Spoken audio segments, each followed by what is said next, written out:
ദൈവമേ, നല്ല ഇടയനായ പിതാവേ, ഞങ്ങളുടെ പ്രിയപ്പെട്ട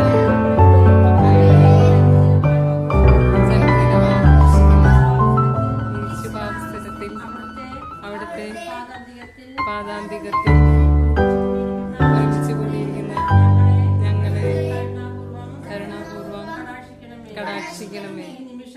ഈ നിമിഷം വരെയും അങ്ങ് ഞങ്ങൾ ഓരോരുത്തരിലും പ്രത്യേകമായി ഈ വ്യക്തിയിലും വർഷിച്ചിട്ടുള്ള നിരവധിയായ അനുഗ്രഹങ്ങൾക്ക് ഞങ്ങൾ നന്ദി പറയുന്നു.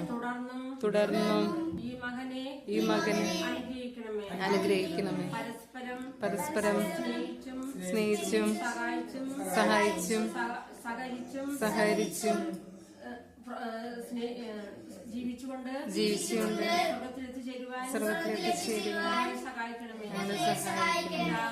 പിതാവും